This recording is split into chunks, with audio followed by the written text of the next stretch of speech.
Good afternoon. It's Wednesday, the 10th of September, just after 1 o'clock. Welcome to UK Column News. I'm your host, Mike Robinson, and joining me in the studio today, Brian Garish. Welcome to the programme, Brian. Thank you. And joining us via live link are researcher and activist Sandy Adams and journalist and peace campaigner Vanessa Bailey. Later in the programme, Vanessa is going to be reporting on a huge contract with a certain Israeli defence contractor that we all know to train British military personnel. Sandy is going to have more on the funding behind the migrant operation here in the UK, and we'll be taking a further look at Unit 8200 and the Online Safety Act. But we'll begin today, Brian, with security guarantees, or at least the ramping up of the narrative around that topic. Yes, indeed. And the subject, of course, is the supposed Russian drone attack on Poland. I've just chosen the Guardian headline here, which at least is relatively measured. Poland shoots down drones over its territory amid a Russian attack on Ukraine. And the reason I'm emphasizing this headline is, of course, in most of the Western media, it's simply labeled as a Russian attack, but there are lots of questions to be asked. The other thing in that picture was lots of F-16s, F-35s have also been involved, according to reports. But my point is that the F-16 is being promoted again as the wonder weapon. It was the F-16 airborne to shoot down drones. But Tusk made some statements. This is one of the key ones. We're dealing with large-scale provocation. We're ready to repel such provocations. The situation is serious, and no one doubts that we must prepare for various scenarios. Poland has successfully repelled the attack, and there is no reason to panic. Did they successfully repel, and was it an attack? These are some questions points we need to look at. So basically, Poland's military command said that it said that there were more than 10 objects. And this is interesting because we'll have a little bit of a discussion about how many drones there supposedly were. But Poland's military said more than 10 objects. And those that could pose a threat were neutralized in the early hours of Wednesday. Some of the drones that enter our airspace were shot down. Searches and efforts to locate the potential crash sites of these objects are ongoing. So it's vague. When you start to pull apart the reports, what's actually being talked about is pretty vague. But if we bring the BBC up, because of course the BBC in general is ramping up the fear. This is a major Russian attack on Poland. This is going to give the opportunity for NATO to respond. So here's the BBC headline in the box. Poland says that up to 4 of 19 Russian drones were shot down after entering the airspace. Now, to date, there's absolutely no factual reported evidence that these were Russian drones. But of course, the BBC quick to say absolutely they were. When we get into the more detailed reporting by the BBC, it gets into the numbers of drones and how many were brought down and how many were found. But there's really no analysis at all on what these drones were and what the evidence was to identify them as Russian. Now, of course, the other person coming into the mix was Zelensky. He wasn't happy with the idea of 19, and he suggested at least 24 Russian drones had entered Poland.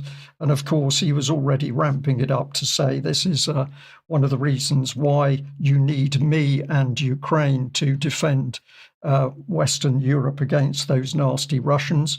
The BBC just reports this as if it's factual, but there was a little bullet point here. You might not see it at the bottom of the box, so let's bring this up on your screen. Now, when you read the article, you're not sure whether this is part of what Zelensky is saying, or this is the BBC speaking to the reader, but the bullet point says, as a reminder, Polish Prime Minister Donald Tusk has said the Polish military recorded 19 drone incursions into the country's airspace overnight.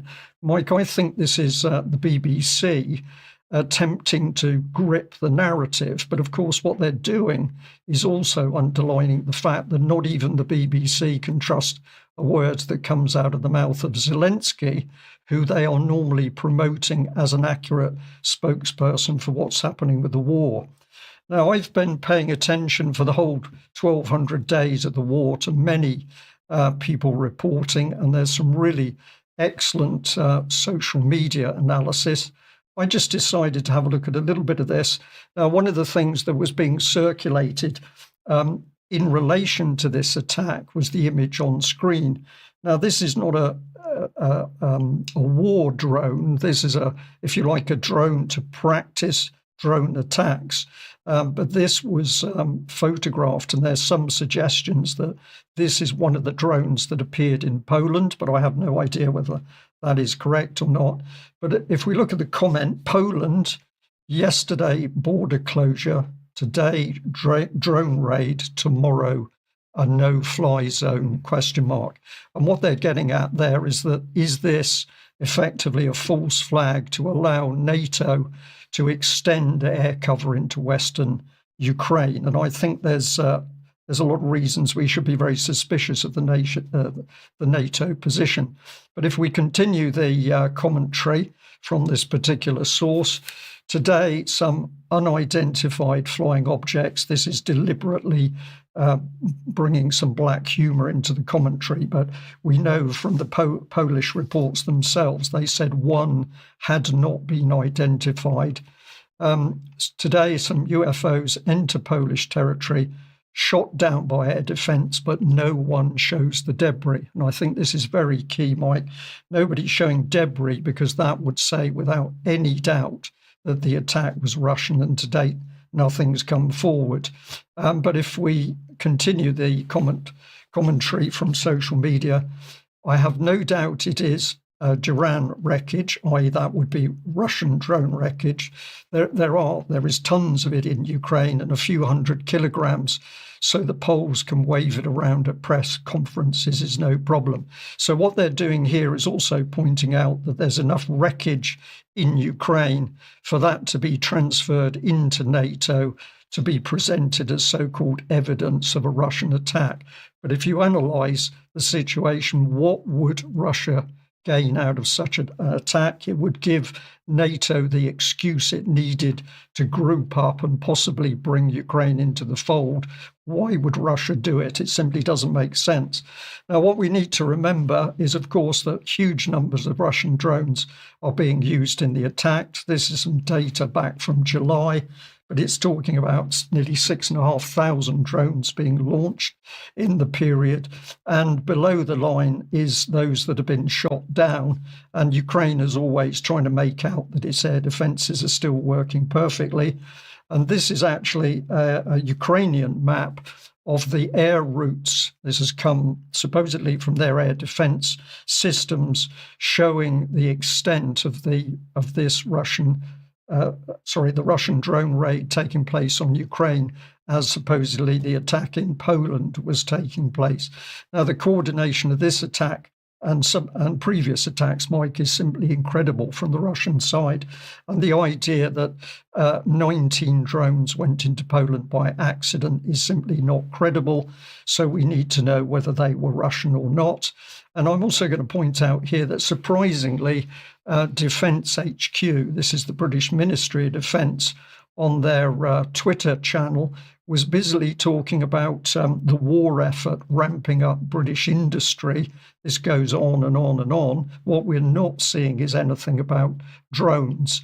And we'll just highlight in a minute here that British government is very happy that they've apparently now got 800,000 plus students involved in the defence industry. So at the same time, Russia's being criticised for bringing young people into the war effort, we are boasting that we are bringing 800,000 students and a lot of promotion of women into the defence effort, but absolutely no commentary on Russian drones, which I think is very significant. So the key is we need that evidence that indeed these drones in Poland were Russian. And that they were shot down in Polish airspace and not... Well, yes, of course. It's very difficult to say. Some of the wreckage has been found, 5 and 1 identified in Lublin province in Poland, and 2 one in a more central location and one in a more northern location. But let's see whether we see the images. Vanessa, let's welcome you to the program. And the defence contractor that was referring to at the beginning of the program, who could that have been? Well, none other than Elbit Systems, of course, the center of all the controversy over the prescribing of Palestine Action as a terrorist group in the UK for actually sabotaging Elbit Systems that are providing 85% globally of the drones to the Israeli military. So this was back in February, a report in Shepherd Defense Media.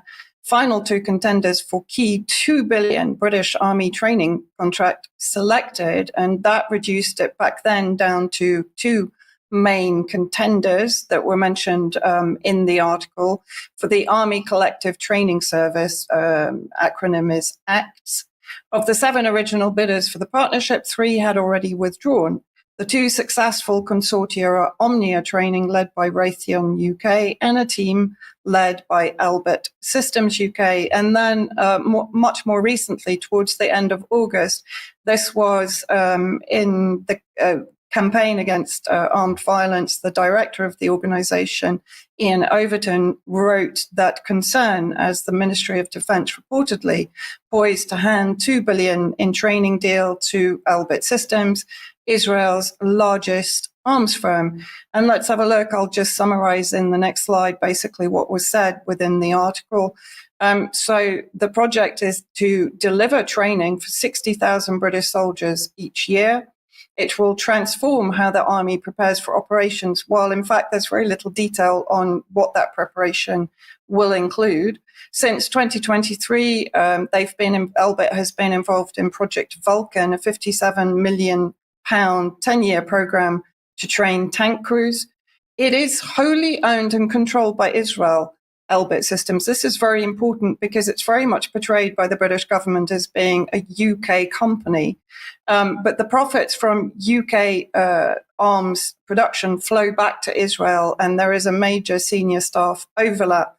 It is a UK subsidiary. It's a local contractor to the British regime and part of Israel's wider military-industrial complex. So it's very much smoke and mirrors when the British government tries to basically hide the fact that the government is not involved with an Israeli weapons manufacturing outfit that is complicit with the genocide of Palestinians in Gaza and the occupied territories. Even beyond this, it was actually private eye, but reported by Ian Overton, that there are 2 senior members of British armed forces that have now joined the advisory board of Elbit in the UK, the first being Sir Simon Bolam. You can freeze frame and read the details on him. And the second being, the next slide, please, Lieutenant General Sir Mark Poffley, KCB OBE. Both of them very high-level members of, or former members of the Ministry of Defense, now joining an Israeli arms company that is complicit in genocide against Palestinians. Now, this has generated a motion from within Parliament, basically raising alarms about the Armed Forces training contract and Elbit Systems. And if we have a quick look at the text of that motion, it's been signed by, I think, upwards of 25 MPs, the majority being from Plaid Cymru and Labour, unsurprisingly. But what it actually says is that, as I said, Elbit supplies 85% of drones to the Israeli military, conducting what is described by many international humanitarian law organizations, including the ICJ, as a genocide. It will entrench Elbit at the heart of UK defense, so an Israeli company, again, at the heart of UK defense industry. And of course, we've been covering that at UK Column, the involvement in Oracle, in the storage of information for the Ministry of Defense and other sectors of British governance. And from a reputational, legal and moral perspective, this puts Britain in danger of being prosecuted, of course, for being complicit in genocide. That is their main concern. At the same time, we still have the unlawful keeping the Filton 24 members of Palestine Action who led the direct action campaign against Elbit Systems in an attempt to highlight the genocide and prevent the genocide. And they, of course, have spent a year, in fact, I think now it's more, in prison without trial. The first trial of, I think, 3 members of Palestine Action will be taking place on the 17th of November at Woolwich Crown Court. And we've also talked regularly about the conditions that these young people are being kept in remand. I mean, effectively, they are going through abuse and torture at the hands of the state. Now, one interesting fact is that very recently, this was in The Guardian, Israeli arms manufacturer closes the UK facility targeted by Palestine Action. Now, this is perceived as a success at the hands of direct action by Palestine Action. My suspicion is that it's going to reemerge somewhere else, potentially be renamed or rebranded. So we need to keep an eye on that. But absolutely extraordinary that the British government is pursuing collaboration with Elbit Systems, despite all of the controversy surrounding it, while effectively torturing and abusing their own citizens for actually protesting genocide in the UK. You got some thoughts? Yes, indeed. I just wanted to say, Vanessa, that absolutely take the point of the links with the Israeli company and the genocide currently going on in Gaza. But not even aside from that, the fact that we have a foreign nation, namely Israel, now burying itself directly into the heart of UK military training. This is at a level which it means that Israel would be given access to every single real capability, particularly of the army. This to me is utterly incredible. What decision has been taken that Israel is trustworthy enough to even deal with training secrets within the UK military, aside from the secondary point, which is, absolutely valid, of this company being linked into the horrors going on in Gaza. I've talked about this dual nationality problem before, and I think that you are absolutely highlighting it here. Any comment? No, I totally agree with that. Yeah. Okay. Well, look, thank you, Vanessa. Sandy, let's welcome you to the program then. And we've been talking over the last couple of weeks about maybe what's going on behind the scenes with respect to the incitement of feeling and emotion with people in the UK over the migrant issue. What have you got on this? Yes. Sorry, Sandy. I'm afraid we can't hear you. I think you're going to need to try to reconnect. We might need to move on and come back to this. Well, just before we do, Mike, I think just to add a little bit more to this business of Israel, it's quite incredible that back in the days of Francis Maude, he was the minister who suddenly announced that we'd gone into this massive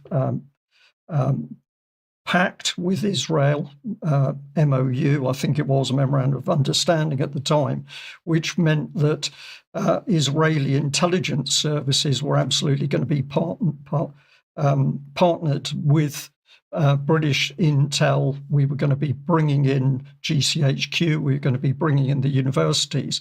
And there was absolutely no full debate in the House of Commons over the risks of this.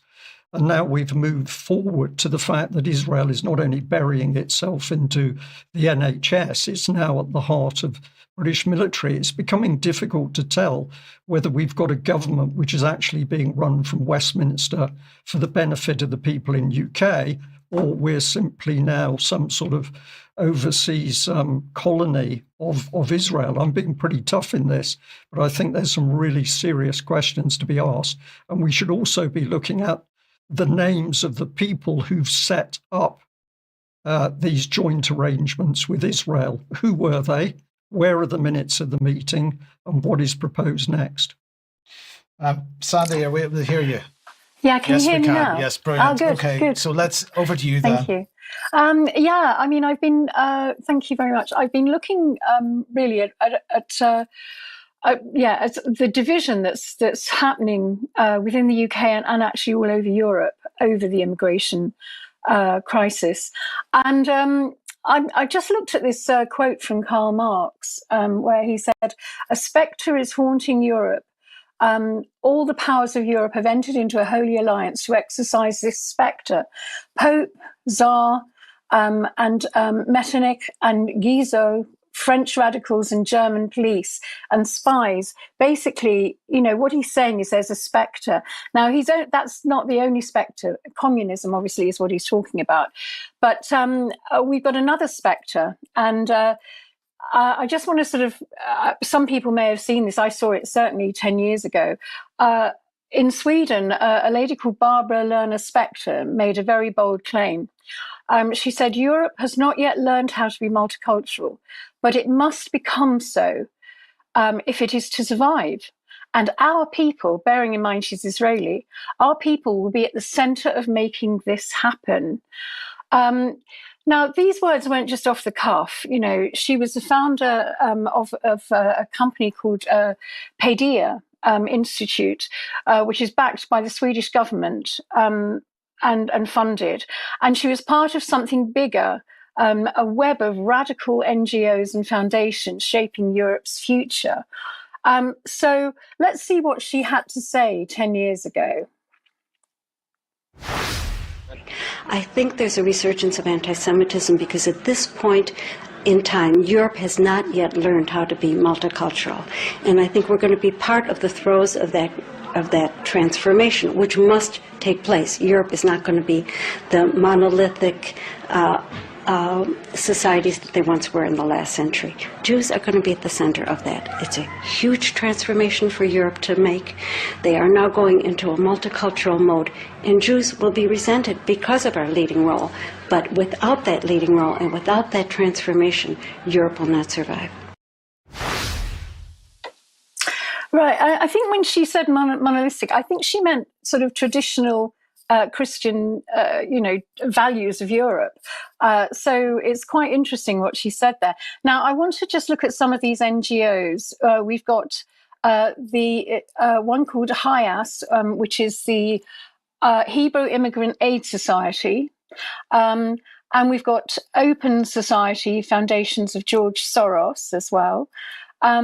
The American Jewish Committee, and the European Jewish Congress. So some of these, I mean, they're heavily funded, and they have billions in resources to fund any program they wish. And this program, which is, let's face it, it is the Kudnov Kalergi program, which people are given the Charlemagne Prize for actually rolling this out in Europe.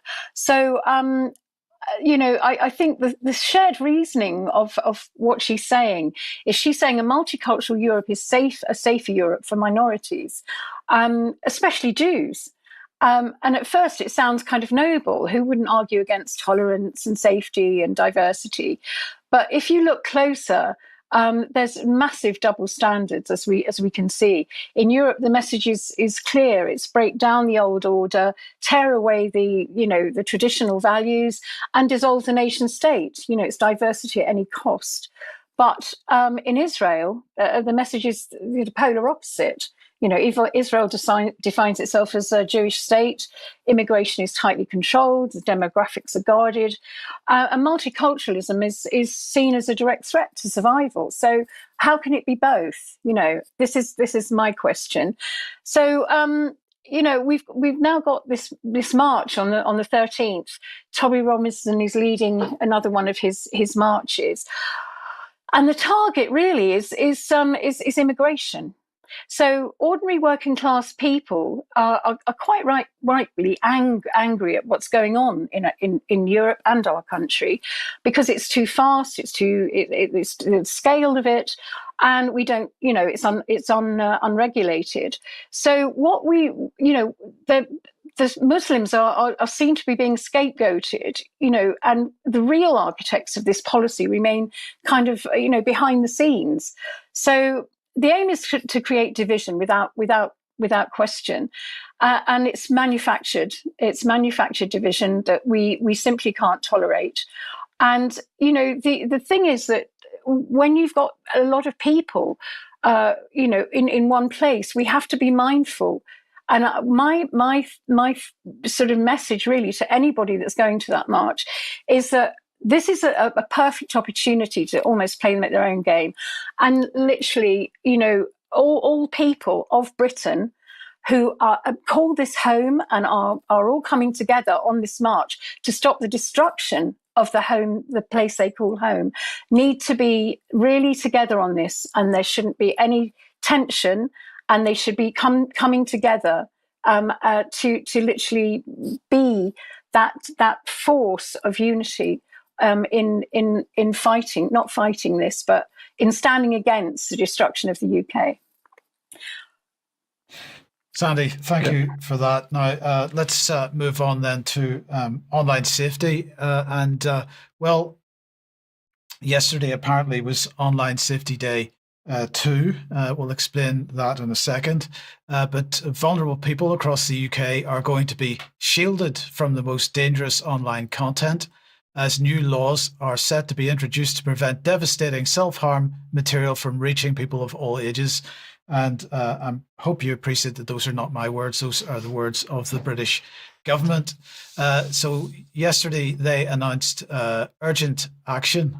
This is their words again, to toughen the Online Safety Act by putting stricter legal requirements on tech companies to hunt down and remove material that encourages or assists serious self-harm before it can destroy lives and tear families apart.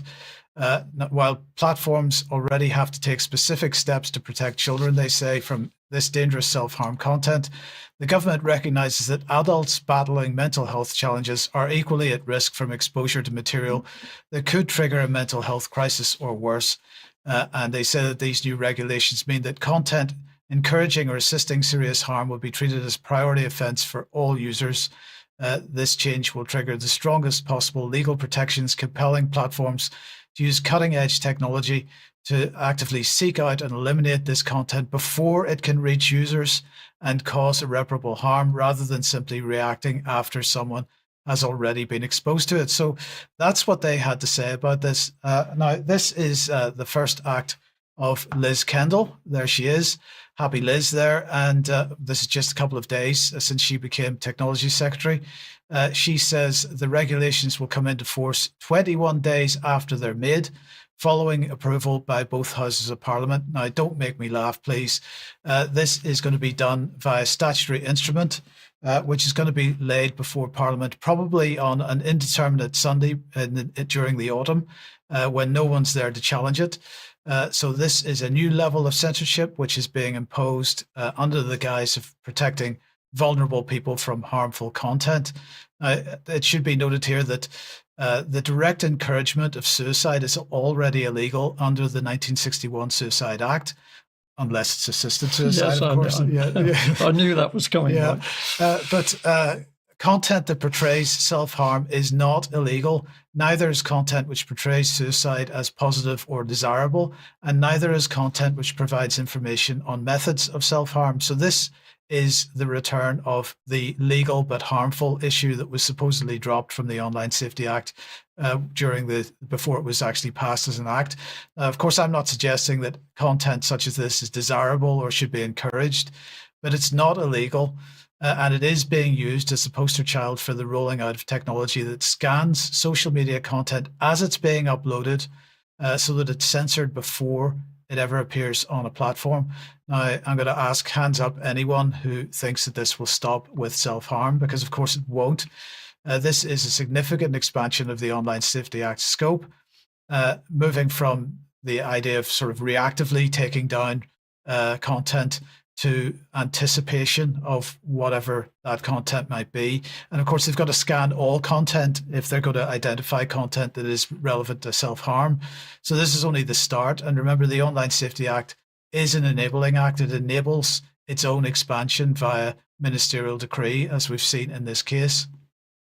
So let's then move on to the next step in the rollout of the Act, the so-called super complaints. The Online Safety Act allows expert organisations, you can laugh at that too, representing users or the public to make special complaints to Ofcom called a super complaint. These are their words. Super complaints should be about features of sites and apps that are regulated or the behaviour of organisations who run them that risk causing serious harm to people or significantly affecting people's right to freedom of expression. Now, do you see what they did there? They enable super complaints, which will result in limiting people's right to free expression in order to protect people's right to free expression. How does that work? Well, it's all thought crime, in my opinion. Absolutely. Mike. It's all thought crime. Yeah. So super complaints are going to help organisations who are experts about online harm to ensure issues can be brought to Ofcom's attention. So note the language, organisations who are experts about online harm. I wonder who those could be. Well, let's have a look at what they say. So they say, who can make a super complaint? They talk about people who use regulated sites and apps, or people who represent people, sorry, try that again, organizations, because this can't be brought by an individual or people. It has to be brought by an organization who use the regulated sites and apps or who represent the general public or a specific group of people. That has to be an organization that operates independently from regulated sites and apps. And it has to be an organization that regularly takes part in public discussions about online safety as an expert. So that's basically it. We're seeing the massive ramping up of this situation and this legislation and this censorship regime. Where could it go wrong? Well, everywhere, Mike. But I'll just say this is where Sandy's point is so important, that big demonstrations, violence helps exactly what we're warning about here in the news today. When people are quiet and measured, we've got a much better chance of getting through this type of pernicious censorship. So I just think that's worth highlighting. Okay, let's move on then, and let's say that if you like what the UK Column does and you would like to support us, we do need your ongoing support. The options for helping us out are available via this button on the front page of the UK Column website. Please have a look, and if you can possibly support us, that'd be very much appreciated. A massive thank you to everybody that does. Now, people may have noticed that Jerm did not produce a couple of interviews over the last couple of days. We're very sorry about that. There were technical issues around that, but I'm glad to say he is back tonight speaking to Simon Roche. So join us at 7 p.m. for that this evening. Great news on the on location event in York, I believe, but well, just before we came on air, Brian, just 2 tickets left. Absolutely brilliant. Who is going to take the last 2 tickets? 2 individuals or a couple? I don't know. But please help us out. Let us sell these last 2 tickets. This will be absolutely wonderful, full house for UK Column on Location in York. So utterly brilliant support from all our members and supporters, wherever you are. We're very much looking forward to that. Yeah. And Brian, we've got, or at least you've got, a discussion with Kim Isherwood coming up soon. Yes, being edited at the moment, but I just wanted to highlight it because Kim has gone from one woman challenging the sexual grooming of children through the education system to the fact that at the end of this month she'll be going to Washington with a group of other individuals to challenge the World Health Organization on their disgusting child sexuality education program. And Kim did a really brilliant interview with me warning about the specific dangers of that program. So I just want to say an amazing lady who has achieved and is achieving a huge amount. Let's come back onto the issue of Israel and Gaza then, Brian. Yes, well, I just want to highlight firstly the discussion that Patrick Henningsen and I had about the BBC documentary, 2 Girls Shot in Gaza. This was by Stephanie Hegarty, the so-called population correspondent of the BBC World Service. But we took our time to analyse her work because we thought it was so good and so credible. What was she warning about? Israeli snipers, IDF snipers, deliberately targeting young children and toddlers in Gaza. Very emotional, but a very, very precise documentary. And if you haven't seen Patrick and my commentary on it, please go on the UK Columns website and have a look. Well, what did I see in the last day? But The Guardian here with an article, The Gaza Family Torn Apart by IDF Snipers from Chicago and Munich. And notice what is happening here. We're not dealing even with Israelis. We've now got members of the Jewish community who've been drawn back into Israel in order to take part of the Israeli Defense Forces. So are these people German? Are they American anymore? What are we dealing with? But the meat of this is that an investigation was carried out, and it included review of an interview that was done with an IDF sniper, Daniel Raab, who was a former Chicago basketball player. And this is some of his commentary over the death of 3 members of a family. And what happened is one was shot, he shot one, and then as the next family member came forward to try and recover the body, that person was then shot, and 3 members of the family were shot. So he says it's hard for me to understand why 19-year-old Salem Domosh tried to retrieve his brother's body, and it also doesn't really interest me. I mean, what was so important about that corpse? He went on to say the people in Gaza, are thinking, oh, I don't think I'll get shot because I'm wearing civilian clothes and I'm not carrying a weapon and all that. But they were wrong. That's what you have snipers for. This, Mike, in my opinion, this is very, very callous language, even for a sniper. He is obviously very happy that civilians are coming forward into his sights, and he believes he can kill them all with impunity. He goes on to say civilians, just kept on coming to try and take these bodies, and I've added, so I took easy shots to kill them. This is really disgusting material, and this is a result of a 5-month investigation. So this is on top of the BBC's own investigation of other cases. Daniel Raab goes on to say it's a question of distance. There is a line that we define. They, the ordinary people of Gaza, don't know where this line is, but we do. So civilians are trying their best just to live amongst the carnage and the rubble of Gaza. They cross a line of which they are not aware, and an American Israeli sniper simply uses that as his cue to kill them. And he goes on to say that his team killed 105 people during his Gaza deployment. That's really impressive. This to me, this is a war crime. There's no ifs or buts, and the evidence is mounting. If we have a look at other comments in the article, the reporter who interviewed the Gazan family that lost 3 members asked not to be named because Israel has killed at least 189 journalists in Gaza. This is something that's simply not really being discussed on a world scale. And the article went on to say that establishing an invisible security perimeter, then shooting civilians who cross it, has become a common practice in Gaza. Israeli soldiers have testified. So this is not an investigation into one individual. There's a number of people commenting. And the article goes on to say the attacks match a pattern described by a former Israeli reservist who told The Guardian that soldiers he served with in Gaza repeatedly shot unarmed Palestinians trying to collect bodies. And I'll bring back on screen here the whole question. These are dual nationality individuals. So where does their loyalty lie? Will they think they can kill people in America or Germany in order to protect Israel? We don't know. And are these men committing war crimes on behalf of Israel? If so, they should surely be tried for it.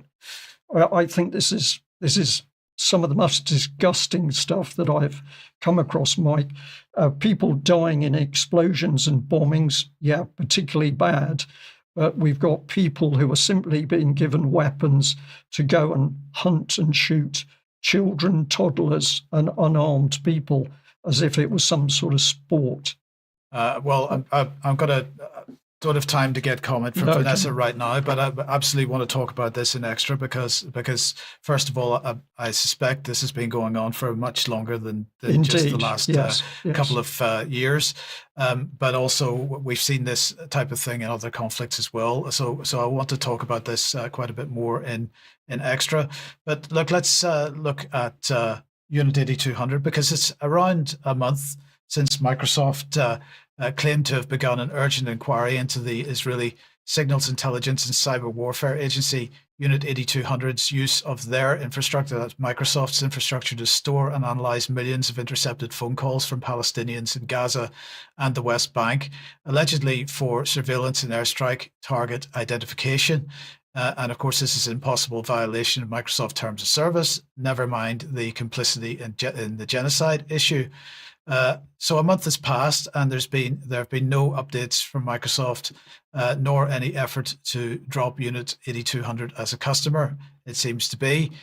So let's just make sure that they're both on screen so that we know what their various logos look like. Now, the allegations against Unit 8200 came via investigative reporting by The Guardian, but also by Plus 972 magazine. And also an organization called Local Call.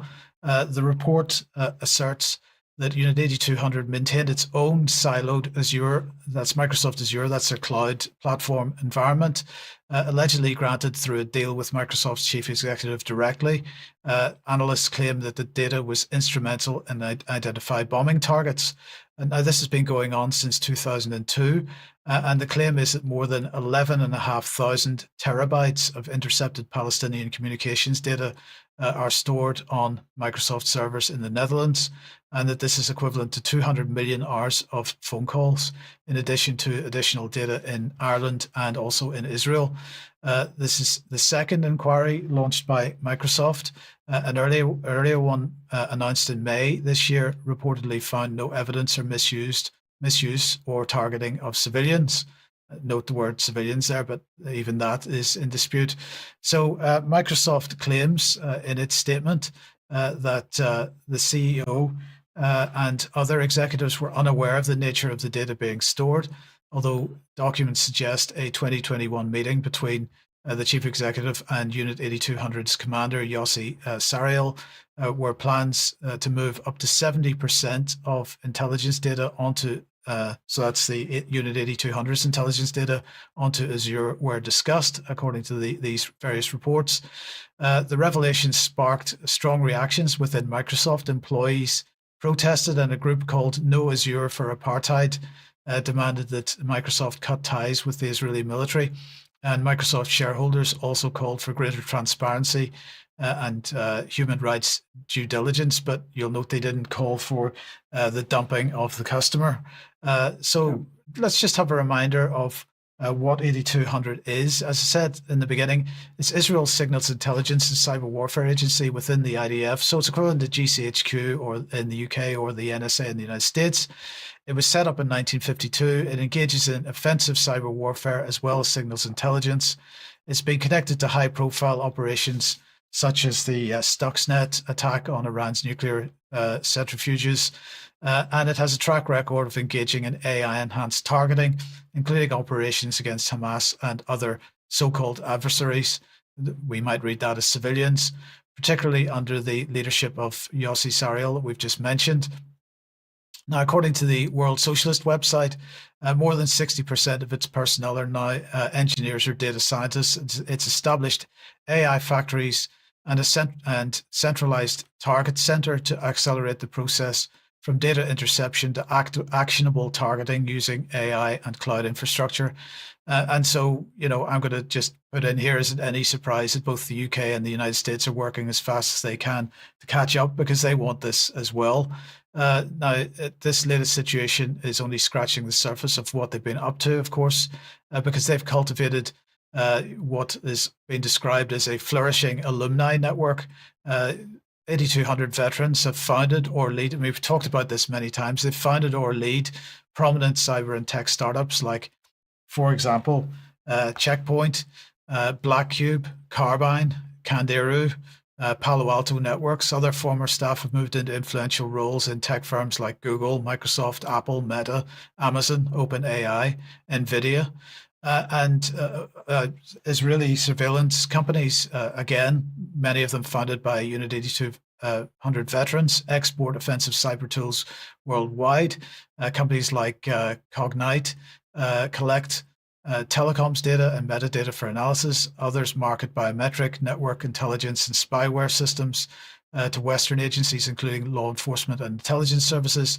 And as I was reporting on Friday last week, immigration agents in the United States will once again have access to what was described as one of the most sophisticated hacking tools after the Trump regime's decision, to renew a contract with Paragon Solutions, who produce spyware product called Graphite.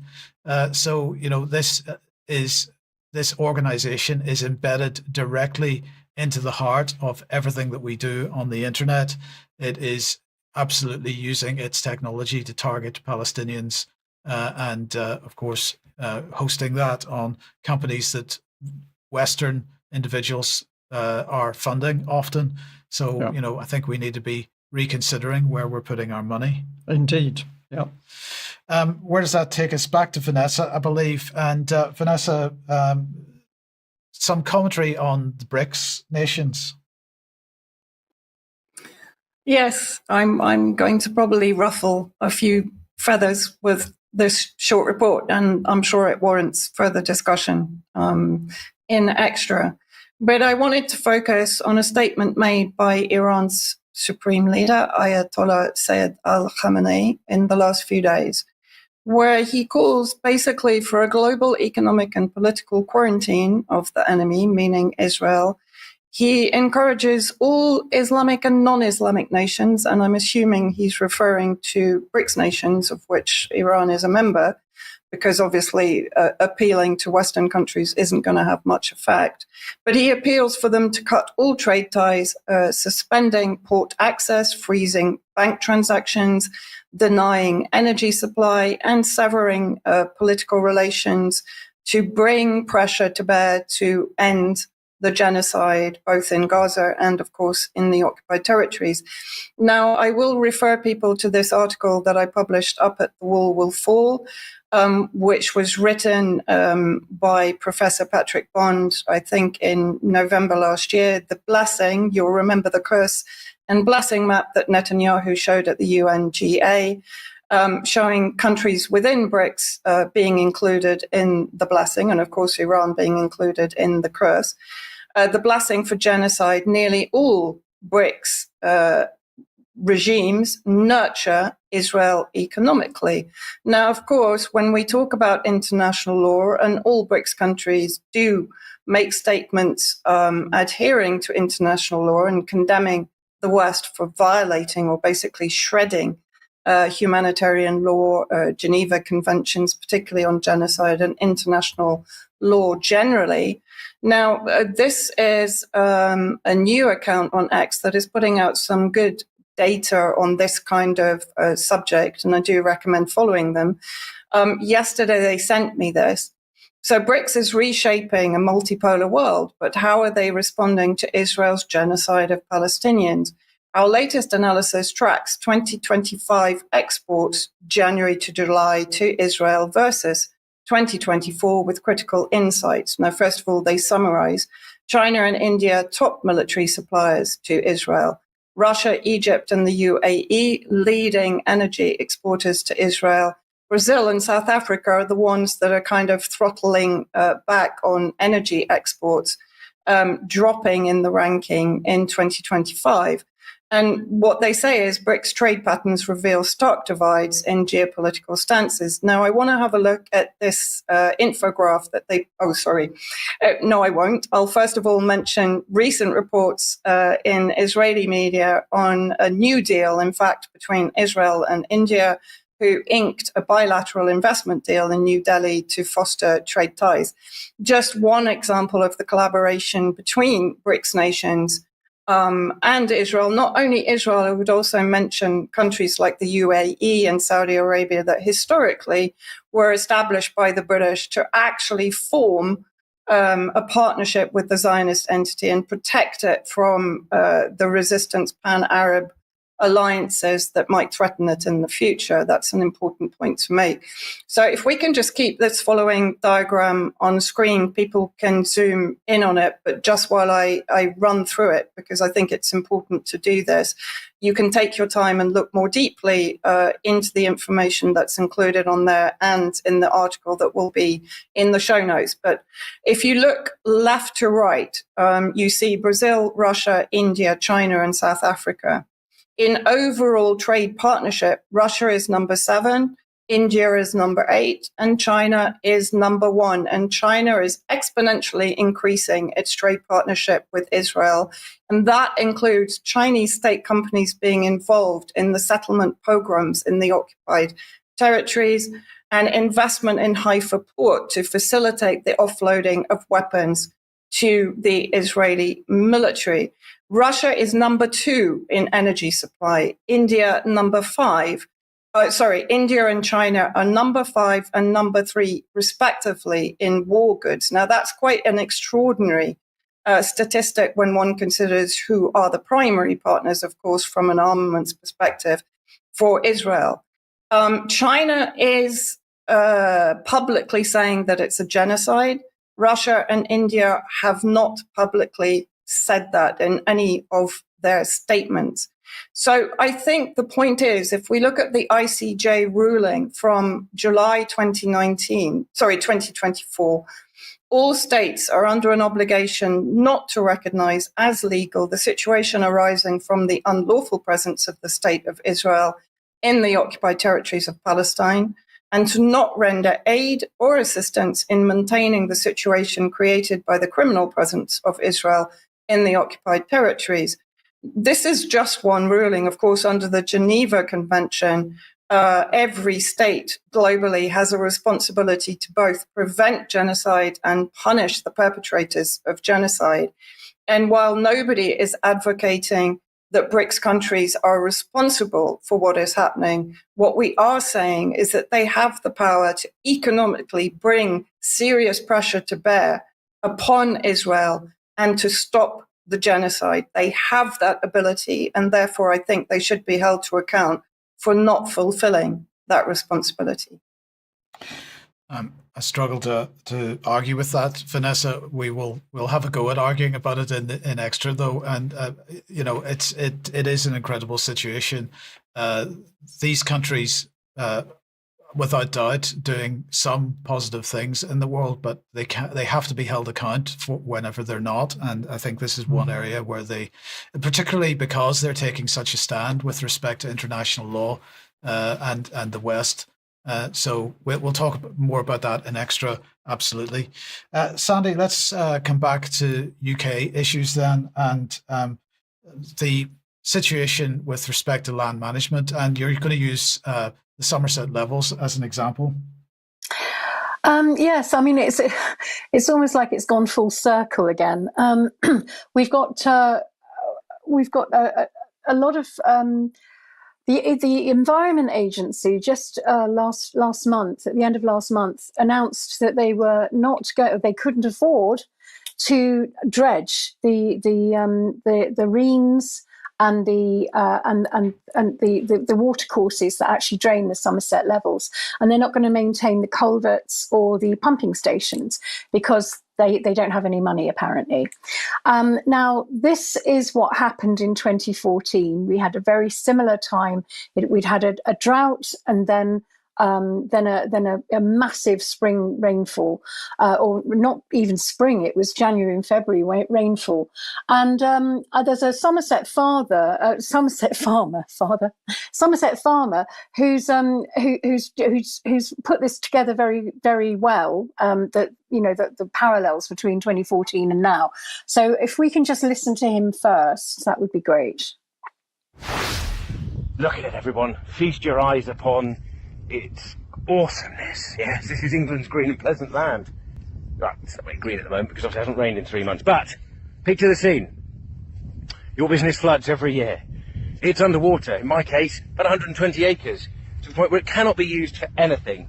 And up until that point, a business called the Environment Agency, an arm of the government, or someone funded by the government, would say, don't worry, we'll come along and we'll dig out all these big rivers for you, and these, what are they called, reams, so big ditches that you might know, and we're going to help maintain them so other places don't flood. Taunton, Langport, Yeovil, wherever it might be.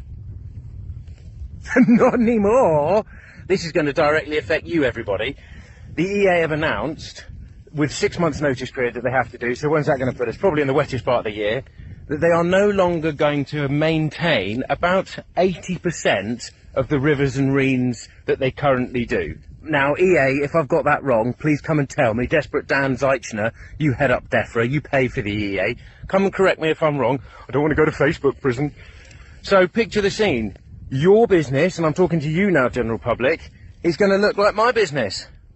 Because if I'm getting feet of water sat on the countryside at the moment, and that water was being removed, what is going to happen now going forward? I think the government, I fear, have forgotten about the floods of 10 years ago, which were absolutely catastrophic for this part of the world, and it's only going to spread. Well, there you have it, straight from the farmer, and he's absolutely right. I mean, when in 2014, I was actually down at Boroughbridge sandbagging overnight when the floods happened, because the River Parrett was going to come over the edge, and it was interesting how there was no help from the British government at all at that time, and people were evacuating their livestock. They were leaving their homes. Their homes were destroyed. Businesses were destroyed. Farms were destroyed and have never recovered, actually. And people are now living there, and they're uninsurable and uninsured because of this huge flood that happened, which covered, I think it was 65 square miles of Somerset. Now, when I was down there, all the press were there on the bridge, but no help at all. And I met a journalist called Christopher Booker, who worked for the Telegraph, and he published a very, very good article afterwards, and it was how it was a deliberate flooding of the levels. And I'm absolutely convinced he's right, because in this article he talks about that it was all policy decisions, deliberate policy decisions that led to the flooding. The Labour flood minister, Elliot Morley, at the time in 2005, he was later jailed for expenses fraud, adopted an EU habitats directed-driven policy to promote flooding for wildlife benefit. Dredging of the River Parrett was halted due to costly EU waste rules. Again, same thing that's happening now. And Morley also blocked a proposed pumping station at Dumble, which would have allowed 24-hour flood clearance. So by 2008-2009, the government and the Environment Agency openly recognised that increased flooding might breach property and human rights, but pressed ahead regardless. And they spent $8 million to restore the floodplains. So the Met Office, they put out a very misleading forecast of dry weather in November 2013, which led to South Lake Moor being deliberately flooded, obstructing water drainage when heavy rains arrived. So this combination of blocked drainage, no pumping stations, and the deliberate flood storage caused the devastation of these 65 square miles of Somerset. Now, afterwards, they made a big thing about repairing everything, and they made promises that they're now not keeping. Now, Christopher Booker, just to let you know, did write the most amazing paper on global warming, a study on groupthink, which do look at that. That's on my website. You can find it online, and it's incredible. And he really knew what was going on. What was extraordinary was there was the lack of help from the British government or any agencies. The Environment Agency was nowhere to be seen. But what we did find is that they held a sort of almost like a photo shoot for the army. They turned up. they put a few sandbags down a line and then they went again. So there was no help. But what we did have was help from a Sikh agency, and they were called Khalsa, and they were amazing people. They worked through the night, sandbagging and doing really, really good work, helping the people of Somerset. And they'd flown in from the Haiti earthquake to do that. So it just shows you that what a third world country we're becoming. And that was in 2014. So I just want to highlight what I found out, because when I was down there with Christopher Booker, he did say, look at policy 6 of the Environment Agency, because I spoke to him and he confirmed that it was Agenda 21, which it was then. It wasn't even Agenda 2030. He said, this has all been put together by policy, and have a look at Policy 6. Now, that pink area on Policy 6 is the area that got flooded. And that area was designated in 1997 by Baroness Young from the Ramsar Treaty of Wetlands, Diversity Wetlands in Ramsar in 1971, under an EU directive for biodiversity and wading birds to flood certain areas of the world. And that particular area was flooded. So it was fulfilling that, and it was for biodiversity. So what we're finding now is that Somerset is flooding again. They're telling us, they're warning us, and this particular picture is quite emotive. This is what we're getting at the consultations about flooding and how to have resilience against flooding in Somerset again. And I think we'll have the next slide. Which is, this is how you have to ensure your house against flooding, put your TV on the wall, sort of build up your front step, have sandbags. All of this is being let's put the infrastructure in to stop it flooding. It's what we can do for resilience. So it's a deliberate thing. It's going to happen again. And the next slide is really about they're recruiting flood wardens to help with this. It's community involvement. Get the flood wardens out. Yes, that's what they'll do. And I'm just looking at some of the NGOs that are really funding this, and it's all green NGOs. And you'll find that FWAG, the one there, which is I can't even remember what the acronym is. I think I've got another slide. These are all the NGOs that deal with it, and FWAG is the I can't remember. Sorry, I should remember this. But anyway, it's a very green NGO that promotes planting of trees and building little dams to stop the water. Now, you can't plant trees and hedgerows at this stage because it's too late. We're going to flood this year coming. We're going to flood. And I'm seeing that this is all part, again, I'm linking all this up to the 17 goals. And this is 2 goals. There's life on land, which is really all about climate change and mitigating things with green initiatives, but not with proper infrastructure. And we've got another one, which is obviously climate action. Everything is blamed on climate change. Carbon and life processes become the new global currency. Everything is blamed on climate change, and this will be.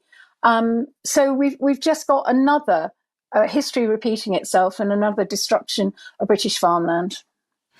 Thank you for that, Sandy. Okay, we'll see what happens over the winter, but as you said earlier, it's looking like the forecast is for quite a wet winter after a very dry year. So I'm quite certain that you're absolutely right on this. Well, look, we got to leave it there for today.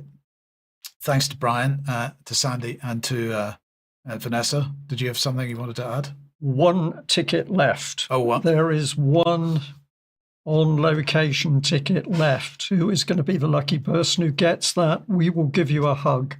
One ticket left. Now you've heard it. It's been on the news. Now you're going to get a hug when you go.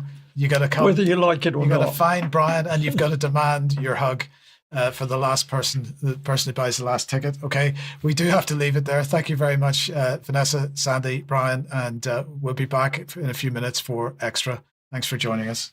Bye bye. Bye bye.